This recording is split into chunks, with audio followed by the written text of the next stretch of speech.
வணக்கம். என்னுயிரே செல்லம்மா கதையில் உங்களுடன் இணைவது நான் குமுதா மகேஷ். ஊர்களின் கடைக்கோடியில் இயற்கை அன்னையின் மடியில் எழில் கொஞ்சம் சதுப்பு நிலப்பகுதி, பச்சை பசேல் என்ற வயல்வெளி, ஊரை காத்து உயர்ந்து நிற்கும் மலைகள், ஆறு, அருவி, தென்னந்தோப்பு, ஆடு மாடுகள் என்று கடவுளின் கொடை அந்த அழகிய கிராமம். லேசாக மழை தூறல் போட ஆரம்பித்திருக்க சிதறிய மழை துளிகள் தேவாவின் முகத்தில் பட்டது. லேசாக கண்களை திறந்து பார்த்தான். தன் கை கடிகாரத்தில் நேரத்தை பார்க்க மணி மாலை 5:30 காட்டியது. கிட்டத்தட்ட 1 மணி நேரத்திற்கும் மேல் தூங்கியிருக்கிறான். குளிரான காற்று அவன் உடலை மட்டுமல்லாது மனதையும் குளிர்விக்க தன்மேல் சாய்ந்து தூங்கிக் கொண்டிருந்தவளை பார்த்தான். அந்த அழகான இயற்கையோடு சேர்த்து அவளையும் ரசித்தான். கார் தேசிய நெடுஞ்சாலையில் ஓடும் வரை அழுங்காமல் குலுங்காமல் தேர் போல சென்றது. இப்போது கிராமத்து சாலையில் பயணித்து கொண்டிருக்கிறது. கொஞ்சம் கரடு முரடாக தாரை துளைத்து விட்டு பல்லை காட்டும் தார் சாலைகள். ரதியின் தூக்கம் கலைந்து விடக்கூடாது என்று அவளை தன் தோளோடு சேர்த்து அணைத்து பிடித்து கொண்டான். குளிரான மழை காற்று ரதியின் நாசியிலும் ஓடுருவி அவள் நுரையீரலை சென்றடைய தூக்கம் கலைந்து கண் விழித்தாள். அசைய முடியவில்லை. வலிய கரம் ஒன்று தன்னை இரும்பாய் பிடித்திருப்பதை உணர்ந்தாள். அவள் தேவாவை மிக நெருங்கி ஒட்டியபடி உட்கார்ந்திருக்கிறாள் என்பது அவள் புத்திக்கு உரைக்க சாய்ந்து தூங்குவதற்கு பாகாக அவன் தோளை அவளுக்கு கொடுத்திருக்கிறான். அவன் கொடுத்திருக்கிறானா, இல்லை அவளை எடுத்து கொண்டு விட்டாளா? அவன் தோளின் உரிமையாய் சாய்ந்து எத்தனை நெருக்கமாக அவன் கையை பிடித்து உட்கார்ந்திருக்கிறாள். அதுவும் குடும்பத்தில் இருப்பவர்கள் எல்லோரும் உடன் இருக்கும் சமயத்தில். வேகமாக சூழ்நிலையை உணர்ந்து அவள் விலக முயல அவன் விடவில்லை. 2 முறை விலக முயற்சித்து பார்த்தாள். அவன் பிடி இரும்பு பிடி. அவன் கைகளை அசைக்க கூட முடியவில்லை. தலை உயர்த்தி நிமிர்ந்து அவன் முகத்தை பார்த்தாள் ரதி. அவனோ எதுவும் தெரியாதவன் போல வயல்வெளிகளை வேடிக்கை பார்த்து கொண்டு வந்து கொண்டிருந்தான். என்ன விடுங்க. அவன் செவிக்கு அருகில் சென்று மெதுவாக சொன்னாள். வயல்வெளியில் இருந்த தன் பார்வையை அகற்றி அவள் மேல் பதித்தவன், பாட்டி ஊருக்கு இன்னும் 2 கிலோமீட்டர் இருக்கு. இன்னும் கொஞ்ச நேரம் அப்படியே கண்ணை மூடி தூங்கு. அவன் அக்கறையாய் சொல்ல, எனக்கு தூக்கம் வரல, என்னை விடுங்க. அவள் விடாப்பிடியாக அவனிடமிருந்து விலக முயல, நீ தான் என் நெஞ்சில சாஞ்சுக்கிட்ட, உனக்கு வேணும்னா நீ தான் தள்ளி உட்காரணும். அவன் அவளை சீண்டினான். ரதி மீண்டும் முயன்று பார்த்தாள். முடியவில்லை. காரில் சத்தமாக பேசவும் முடியாது. எல்லோரும் பக்கத்தில் இருக்கிறார்கள்.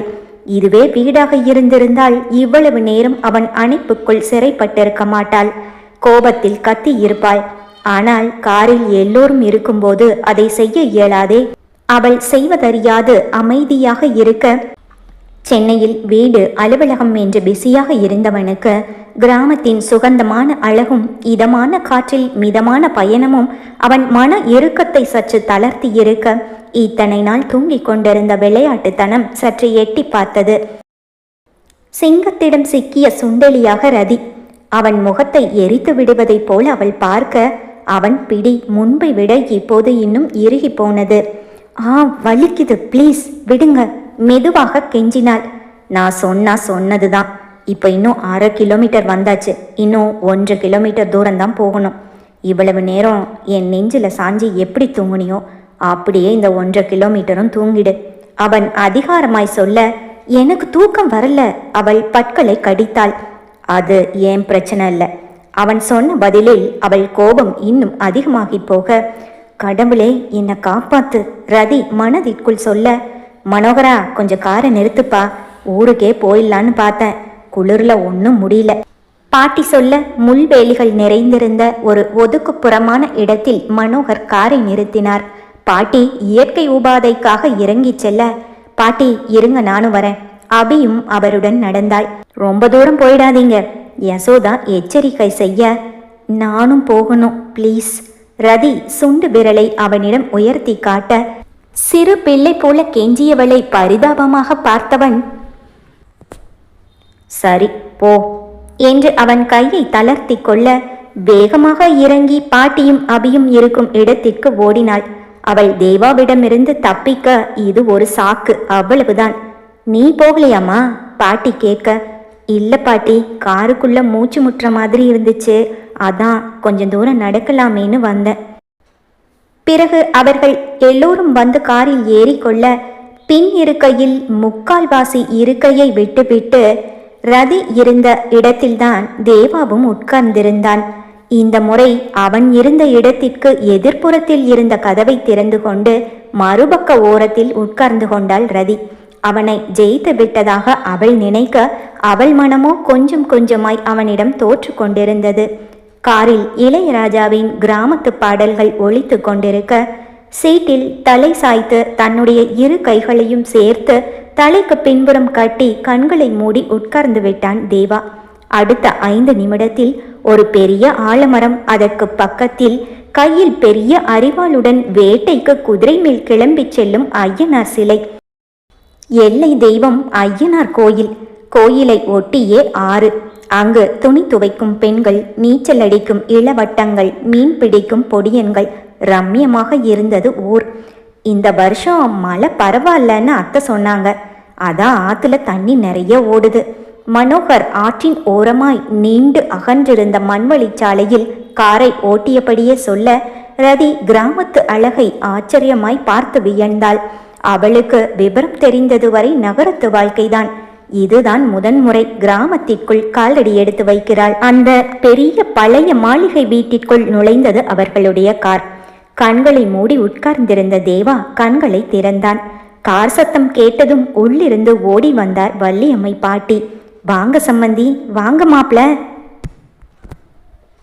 பத்மாவதி பாட்டியையும் மனோகரையும் ஸ்பெஷலாக வரவேற்றார். என்னம்மா, மாப்பிளையும் சம்மந்தியை மட்டும் கூப்பிடுற, எங்களையெல்லாம் கூப்பிட மாட்டியா? யசோதா கேட்க, நீ இங்கேயே பிறந்து வளர்ந்தவ, உன்னையும் வானு கேட்கணுமா என்ன? சரிடியம்மா, வாங்கம்மா பட்டணத்து மகாராணியம்மா. பாட்டி வேண்டுமென்றே மகளிடம் வம்பாக பேச அபியும் தேவாவும் சிரித்து கொண்டார்கள். என்ன பாட்டி, சமையல் தடபுடலாம் நடக்குது போல இருக்கே.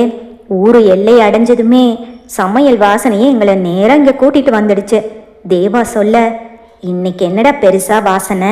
நாளைக்கு திருவிழால கடா வெட்டு, மதியம் பாரு மட்டன் பிரியாணி, சிக்கன் வறுவல்னு நாளைக்கு தான் பெரிய விருந்தே இருக்கு. நம்ம வீட்டில் மட்டும் இல்லை, ஊரில் எல்லார் வீட்லேயும் நாளைக்கு கடா விருந்து தான்.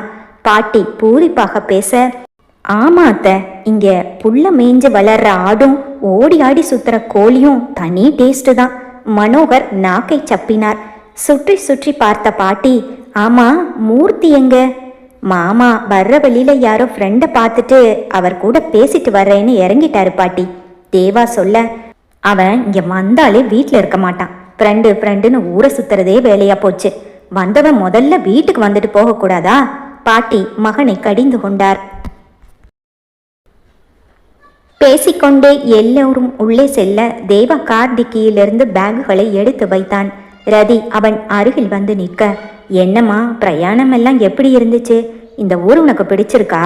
ரதியின் பக்கத்தில் வந்து நின்ற பாட்டி கேட்க, பாட்டி நான் இப்பதான் முதலா கிராமத்தையே பார்க்குறேன். ரொம்ப அழகா இருக்கு, எனக்கு ரொம்ப பிடிச்சிருக்கு என்று அவள் சொல்ல, ரொம்ப சந்தோஷம்மா. அப்போ ஒன்று பண்ணலாம், நீயும் தேவாவும் 1 மாதம் இங்கேயே தங்கிடுங்க. போலான்னு யசோதா வெந்நீரை காலில் ஊற்றிக்கிட்டு நிற்பா. அவள் வேணும்னா சென்னைக்கு போகட்டும், நீங்கள் 2 பேரும் கொஞ்ச நாள் இங்கேயே என் கூட இருந்துட்டு போங்க. பாட்டி ரதியின் கன்னத்தில் இருந்து தாடை வரை தடவி அவர் கையை முத்தமிட்டு கொண்டார். ரதி எதுவும் பேசாமல் நிற்க, என்ன தேவா, ரதிக்கு கிராமம் பிடிச்சிருக்குன்னு சொல்றா, 2 பேரும் கொஞ்ச நாள் இங்கேயே தங்கிடுங்க அவர் ஆசையாய் சொல்ல, ஒவ்வொரு பேக்காக வெளியில் எடுத்து வைத்து கொண்டிருந்தவன் நிமிர்ந்து ரதியை பார்த்தான். ஆசைப்பட்டா நிறைவேற்றிட்டா போச்சு பாட்டி. அவன் அவளையே பார்க்க அவன் கையில் இருந்த அவள் பேக்கை வாங்க கையை நீட்டினாள் ரதி. அது என் பேக், கொடுங்க என்றாள். நீ உள்ள போ, நானே எடுத்துட்டு வரேன் என்று எல்லோர் பேக்கையும் அவன் ஒருவனாகவே தூக்கி வந்து உள்ளே வைத்தான். பாட்டி நான் குளிச்சுட்டு வந்துடுறேன். அவன் சோப்பையும் உடைகளையும் எடுத்து கொண்டு குளிக்கச் சென்றான். அவர்களுக்கான இரவு உணவு தயாராக இருந்தது. வள்ளியம்மை பாட்டியும் அவருடன் தோட்ட வேலைக்கும் வீட்டு வேலைக்கும் உதவியாக இருக்கும் கனகமும் சேர்ந்துதான் சமையல் செய்திருந்தார்கள். பாட்டியைப் போலவே கனகமும் ஒண்டிக்கட்டை. பாட்டிக்கு துணையாக அவர் வீட்டிலேயே தங்கிக் கொள்வார். கனகத்தின் கணவர் இறந்து 10 வருடங்களுக்கும் மேலாகிவிட்டது. குழந்தைகள் இல்லை. நன்றாக சமைப்பார். விவசாயம், தோட்ட வேலைகள் என்று அத்தனையும் அத்துப்படி. என்ன சமையல் இன்னைக்கு? கனகா அக்காவோட சமையலா? சாம்பாரை கையில் ஊற்றி ருசித்தபடியே யசோதா கேட்க, ஆமா கண்ணு, அம்மா நீங்கள்லாம் வரீங்கன்னு சொன்னாங்க. அதான் உங்களுக்கு பிடிச்சதா பார்த்து பார்த்து நானும் அம்மாவும் சேர்ந்து தான் சமைச்சோம். கனகம் முகம் நிறைந்த புன்னகையுடன் பேச, ரதியிடம் வந்த பாட்டி, தேவா குளிச்சுட்டு வந்துட்டானான்னு பாருமா, அப்பவே பசிக்குதுன்னு சொன்னான் என்று சொல்ல, ஆமா பாட்டி, ரொம்ப பசிக்குது, ஃபோனை சார்ஜில் போட்டுட்டு வரேன். அதற்குள் அவனே வந்துவிட்டான். அபிராமி உணவு பதார்த்தங்களை எடுத்து வைத்து கொண்டிருக்க, ரதி அவளுக்கு உதவியாக சமைத்த உணவுகளை பரிமாறுவதற்கு வசதியாக எடுத்து வைத்து கொண்டிருந்தாள். எதுக்கு பாட்டி இத்தனை வெரைட்டி பண்ணியிருக்கீங்க? சிம்பிளா ஏதாவது பண்ணியிருக்கலாமே. தேவா சொல்லி கொண்டிருக்க, வீட்டிற்குள் புயலென வந்தது சிறு பூ ஒன்று. 18 வயது பருவமங்கை. பாவாடை தாவணியில் தங்கமயில் போல ஜொலித்தாள். நீண்டு கருகருவென அடர்ந்து வளர்ந்திருந்த கூந்தலை 1000 கால் பின்னலிட்டு ஜடையை சுற்றி முல்லை மலரை கோர்த்து சூடியிருந்தாள். பாட்டி எல்லாரும் வந்தாச்சா? அத்தை மாமாவெல்லாம் வந்தா உடனே எனக்கு ஃபோன் பண்ணி சொல்றேன்னு சொன்னல, ஏன் ஃபோனே பண்ணல? வயசான காலத்துல உனக்கு எல்லாமே மறந்து போகுது. அத்தை நல்லா இருக்கீங்களா? மாமா எப்படி இருக்கீங்க? சென்னை பாட்டி நல்லா இருக்கீங்களா? அபி அக்கா என்ன இழைச்சு போயிட்டீங்க? பாட்டி தேவா மாமா எங்க? படபடவென பொறிந்து தள்ளினாள். பாட்டி இது யார் புதுசா? ரதியை மேலிருந்து கீழாக அலர்ந்து பார்த்தாள். நாங்க எல்லாரும் நல்லா இருக்கோம், நீ நல்லா இருக்கியாமா? வீட்டில் அப்பா அம்மா எல்லாரும் நல்லா இருக்காங்களா? நான் நல்லா இருக்கேன் மாமா, வீட்லேயும் எல்லாரும் நல்லா இருக்காங்க. மனோகர் மாமா உங்க குரல் சான்ஸே இல்லை, பாடகர் மனோ மாதிரி இருக்கு. நீங்க ஏன் பாட்டு பாடக்கூடாது? மனோகரை கலாய்த்தாள். அத்தை நான் இவ்வளவு பேசுறேன், நீங்க ஒரு வார்த்தையாவது பேசுறீங்களா? எப்ப பாரு மூஞ்சியை இப்படியே உருன்னு வச்சிட்டு இருக்கீங்க. உங்க தோல் எல்லாம் சீக்கிரமா சுருங்கி போயிடும், அப்புறம் ரொம்ப வயசானவங்க மாதிரி ஆயிடுவீங்க. ரோட்ல நீங்களும் மாமாவும் நடந்து போனா உங்களை மனோகர் மாமாக்கு அக்கான்னு நினைச்சுக்குவாங்க. அவள் யசோதாவையும் விட்டு வைக்கவில்லை. என்னடி வந்த உடனே உன் வேலையை ஆரம்பிச்சிட்டியா? உன் வாய்க்கு பூட்டு தான் போடணும். எனக்கு என்ன, நான் சிரிச்சுட்டு தான் இருக்கேன். யசோதா வலுக்கட்டாயமாக புன்னகைத்து கொண்டாள். அவள் சொன்னது நிஜம் என்று நம்பிவிட்டாளோ என்னவோ. அத்தை யார் இவங்க? பார்க்க அழகா செம்மையா இருக்காங்க. ரதியின் பக்கம் சென்று அவளை சுற்றி சுற்றி வந்தாள். யாரும் எந்த பதிலும் சொல்லவில்லை. பேரு ரதி, தேவா பொண்டாட்டி. பாட்டி தான் பதில் கொடுத்தார். என்ன தேவா மாமாக்கு கல்யாணம் ஆயிடுச்சா? பாட்டி நீ என்னை ஏமாத்திட்ட. ஏன் என்கிட்ட மாமாக்கு கல்யாணம் ஆயிடுச்சுன்னு சொல்லவே இல்லை? மாமாக்கு தாரா அக்காவும் நானும் தானே முறை பொண்ணுங்க. தாரா அக்கா வேண்டான்னு சொல்லிட்டா மாமாவை எனக்கே கட்டி வைக்கிறேன்னு நீ தானே சொன்ன. இப்போ திடீர்னு அவருக்கு கல்யாணம் ஆயிடுச்சுன்னு சொல்ற? அவள் சீரியஸாக கேட்க, போடி போடி போக்கத்தவளே, உனக்கு வயசு 17, என் பேரனுக்கு 28, 11 வயசு வித்தியாசம். நான் விளையாட்டுக்கு சொன்னா அதை போய் உண்மைன்னு நம்பிட்டு பேசுறியா? பாட்டி ரதியின் முகத்தை பார்த்தபடியே பதில் சொல்ல, பாட்டி 11 வயசு வித்தியாசம் தானே, இருந்தா என்ன? இப்போ உனக்கும் தாத்தாவுக்கும் 15 வயசு வித்தியாசம், எங்க அம்மாக்கும் அப்பாக்கும் 12 வயசு வித்தியாசம். 11 வயசெல்லாம் ஒரு வித்தியாசமா என்று பாட்டியின் அருகில் வந்தவள், பாட்டி வயசு வித்தியாசம் அதிகமா இருந்தாதான் புருஷன் காலத்துக்கும் நம்மளையே சுத்தி சுத்தி வருவான். பாட்டியின் காதில் கிசுகிசுப்பாய் சொல்லிவிட்டு அவள் சத்தமாக சிரிக்க, பாட்டியும் புன்னகைத்து கொண்டார். தன் மொபைலை சார்ஜிங்கில் போடுவதற்காக அறைக்குள் சென்றிருந்த தேவா வெளியில் வர, மாமா உங்களுக்கு கல்யாணம் ஆயிடுச்சா? ஏன் என்கிட்ட யாருமே சொல்லல? அவன் கையை உரிமையாய் பிடித்து கொண்டாள். அவனிடம் நிறைய பேசினாள், சிரித்தாள். ரதியின் கண் அவர்கள் மேல்தான் இருந்தது. மாமா போன வாட்டி வந்தப்போ அடுத்த தடவை வரும்போது எனக்கு நீச்சல் சொல்லித்தரேன்னு சொன்னீங்க, ஞாபகம் இருக்கா? நீங்க சென்னைக்கு போய் 5 வருஷம் ஆகுது. நானும் வருஷம் பாட்டிக்கிட்ட வந்து கேட்பேன். ஆனா உங்களுக்கு வேலை இருக்கு, வரமாட்டீங்கன்னு பாட்டி சொல்லும். நாளைக்கு நீச்சல் கற்றுக் கொடுக்க வரீங்களா? அது அவன் 5 வருடத்திற்கு முன் அவள் சிறு பெண்ணாக இருந்த போது கூறியது. இன்னும் ஞாபகம் வைத்திருக்கிறாள். கள்ளங்கபடம் இல்லாமல் பேசும் அவளை எல்லோருக்கும் மிகவும் பிடிக்கும். தாரா தேவாவின் மாமன் மகள் என்பது ரதிக்கு தெரியும். ஆனால் யார் இந்த பெண்? எல்லோரிடமும் இத்தனை உரிமையாக பழகுகிறாளே. அவள் யோசித்தபடியே நிற்க, சாப்பிடுவதற்காக வாழை இலை பறிக்க வீட்டின் பின்புறம் சென்ற பாட்டி, ரதி ஃபோனில் கொஞ்சம் லைட் அடிமா, அங்கே இருக்கிற பல்பு பியூஸ் போயிடுச்சு, நாளைக்கு தான் புதுசு போடணும் என்று சொல்ல ரதியும் பாட்டியுடன் சென்றாள். பாட்டி, யார் அந்த பொண்ணு? ரதி கேட்டே விட்டாள். அவ பேரு தேன்மொழி, தாத்தாவோட அண்ணனோட பேத்தி. அதாவது தேவகி, மூர்த்தி, யசோதாவுக்கு அண்ணன் பொண்ணு. அண்ணன்னா பெரியப்பா பையன். இவளும் தேவாக்கு முறை பொண்ணு தான். சின்ன வயசுல எல்லாரும் ஒன்னா விளையாடுவாங்க. பாட்டி சொல்ல, ஓ என்று யோசனையாய் தலையாட்டி கொண்டாள் ரதி. அவர்கள் வாழை இலை எடுத்து வந்து கொண்டிருக்க இன்னமும் தேன்மொழி தேவாவின் கையை விட்ட பாடில்லை. மாமா, எனக்கு என்ன வாங்கிட்டு வந்தீங்க? அவள் வீட்டை சுற்றி சுற்றி பார்த்தபடி கேட்க, எல்லாருக்கும் எல்லாமே வாங்கிட்டு வந்திருக்கேன். அபி அக்கா கிட்ட இருக்கு, நீயே போய் வாங்கிக்கோ. தேவா பொறுமையாய் பதில் சொல்ல, மாமா எங்க மூர்த்தி சித்தப்பாவை காணோம்? தேன்மொழி கேட்க, அவரு வரும்போது வழியில ஃப்ரெண்டை பார்த்துட்டு வரேன்னு அங்கேயே இறங்கிட்டாரு. தேனு, வீட்டில் அம்மா அப்பா உங்க அண்ணன் எல்லாரும் எப்படி இருக்காங்க? தேவா கேட்க, எல்லாரும் சூப்பராக இருக்காங்க. ஐயோ மாமா, நான் வந்ததையே மறந்துட்டேன். அம்மா காலையில் உங்கள் எல்லாரையும் வீட்டுக்கு சாப்பிட வர சொன்னாங்க. எல்லாரையும் பார்த்த சந்தோஷத்தில் அதை சொல்லாமையே திரும்பி போயிருப்பேன். தேன்மொழி துருவென பேச, இவ தினமும் இங்கே வந்துடுவா. இந்த வருஷம்தான் 12வது படிப்பு முடிஞ்சிருக்கு. இப்போ லீவு. என் கூட தான் 3/4 நேரம் இருப்பா. எப்பவும் எதையாவது பேசிக்கிட்டே இருப்பா. இவ இருக்கிறதால தான் எனக்கு தனியாக இருக்குங்கிற எண்ணமே வரதில்லை. பாட்டி ரதியிடம் கூறினார். பாட்டி, நான் கிளம்புறேன். மாமா மறக்காம நாளை காலையில் சீக்கிரமாக நீச்சல் சொல்லி கொடுக்கறதுக்கு ஆற்றுக்கு வந்துடுங்க, நான் ஃபோன் பண்ணுறேன் சொல்லிவிட்டு சிட்டாய் பறந்து விட்டாள் தேன்மொழி. அனைவரும் ஒன்றாக உட்கார்ந்து இரவு உணவை சாப்பிட்டார்கள். இங்கே எல்லாரும் தூங்க வசதியாக இருக்காது. தேவா, நீயும் ரதியும் தோட்டத்து வீட்டுக்கு போயிடுங்க, பாட்டி சொல்ல அதிர்ந்து போனாள் யசோதா. தோட்டத்து வீட்டுக்கா? எதுக்குமா? அவங்க அங்கே தனியா? யசோதா கேட்க, சின்னஞ்சிருசுங்க, புதுசாக கல்யாணம் ஆயிருக்கு. பாட்டியை அதற்கு மேல் பேச விடாமல், அம்மா எல்லாரும் இங்கேயே தூங்கலாம், இப்படி ஹால்லையே பாய விரிச்சு போட்டு படுத்துக்கலாம். யசோதா சொல்ல, வேண்டாம்மா, நீங்கள் பட்டணத்தில் வசதியாக ரூமில் படுத்து தூங்கி பழக்கப்பட்டவங்க. இங்கே 2 ரூம் இருக்குது, எதுக்கு ஹாலில் பாயில் படுக்கணும்? 2 பேருக்கு மட்டும்தான் இடம் பத்தாது.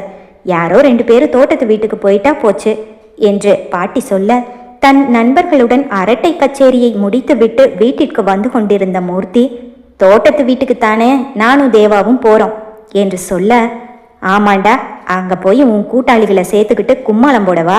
நீ எங்கேயும் போக வேண்டாம், என் கண்ணு முன்னாடி இங்கேயே இரு. பாட்டி மூர்த்தியை கண்டிக்க, பாட்டி நாங்களே அங்கே போகிறோம். கார் ஓட்டிட்டு வந்த டயர்டு, அங்கே தான் டிஸ்டர்ப் இல்லாமல் நிம்மதியாக தூங்க முடியும். தலையணை பெட்ஷீட்டெல்லாம் இருக்குல்ல பாட்டி? தேவா கேட்க, எல்லாமே இருக்குப்பா, பராமரிப்புக்கு தோட்டக்காரனை போட்டிருக்கேன். நீங்கள் ஊர்ல இருந்து வரீங்கன்னு சொல்லி அவனை எல்லாமே ரெடியாக வைக்க சொல்லிட்டேன். ஜன்னலை திறந்து வச்சேன்னா சிலு சிலுன்னு நல்லா காற்று வரும். உங்கள் ஊர் ஏசி காற்றெல்லாம் தோத்து போயிடணும். பாட்டி பெருமையாக சொல்ல எல்லோரும் ஒன்றாக உட்கார்ந்து சாப்பிட்டு முடித்தார்கள். பிறகு தேவா அலுவலகம் சம்பந்தமான வேலைகளை பற்றி வெளியில் நடந்தபடியே ஃபோனில் பேசிக்கொண்டிருந்தான். அந்த வேலை முடிந்ததும், பாட்டி நாங்கள் கிளம்புறோம், செம்ம டயர்டாக இருக்கு, தூக்கம் வருது. ரதியிடம் கேட்காமலேயே அவனே முடிவு செய்து விட்டான். யோசனையோடு தூணில் சாய்ந்து நின்று கொண்டிருந்தவளிடம், கிளம்பு போலாம் என்றான். அவளோ புருவத்தை உயர்த்தி அவனை பார்க்க, மாமா அந்த பைக் யாருது? மூர்த்தி எடுத்து வந்திருந்த பைக்கை பற்றி கேட்டான் தேவா. அது என் நண்பன் பழனியோடது மாப்பிள்ள, புல்லட் பைக்கு, இப்பதான் புதுசாக வாங்கியிருக்கான் என்று மூர்த்தி சொல்ல, அப்போ நான் அந்த பைக்கை எடுத்துட்டு போறேன், உங்களுக்கு வேணும்னா காரை யூஸ் பண்ணிக்கோங்க, சாவியை இங்கே வைக்கிறேன் என்று கார் சாவியை டேபிளின் மேல் வைத்துவிட்டு சுவற்று ஆணியில் மாட்டியிருந்த பைக் சாவியை எடுத்துக்கொண்டு ரதியை திரும்பி பார்த்துவிட்டு அவன் நடக்க, அந்த பார்வையின் அர்த்தம் வா என்பதாகத்தான் இருந்தது. அது அவளுக்கும் புரிந்தது. ஆனால் ரதி அசையாமல் நின்றிருந்தாள். பைக்கை ஸ்டார்ட் செய்து ஏறியவன் ஹாரனை விட்டு விட்டு அடிக்க, போமா, ஆர்னை தேவா விடாம அடிக்கிறான், உன்னதான் கூப்பிடுறான். அவன்தான் களைப்பா இருக்கு, தூக்கம் வருதுன்னு சொன்னானே, சீக்கிரம் போ, காலையில வந்துடுங்க என்று பாட்டி ரதியை அவசரப்படுத்த, சரி பாட்டி என்று சொல்லிவிட்டு பைக்கை நோக்கி நடந்தாள் ரதி. அவர்கள் செல்வதை பார்த்துவிட்டு யசோதா மனோகரை பார்த்து முறைக்க, மூர்த்தி கையை பிசைந்து கொண்டு நின்றார். தோட்டத்துக்கு போற ரோடு கொஞ்சம் சரியில்லை, நல்லா பிடிச்சு உட்காந்துக்கோ சொல்லிவிட்டு அவன் பைக்கை கிளப்ப அது இருளில் சேரி பாய்ந்தது. தேவாவிடம் இருந்து கொஞ்சம் இடைவெளி விட்டுத்தான் உட்கார்ந்திருந்தாள் ரதி. இடது கையில் கெட்டியாக பைக் கம்பியை பிடித்து கொண்டாள். குண்டும் குழியுமான சாலை. எவ்வளவு தூரம் போகணும்? அவள் கேட்க, ஒரு 1.5 கிலோமீட்டர் வரும்னு நினைக்கிறேன். சாலையில் ஒரு பெரிய குழி இருக்க பிரேக்கை அழுத்தி பிடித்தான் தேவா. பைக் குழியில் ஏறி இறங்க ரதி அவனை ஒட்டி கொண்டாள்.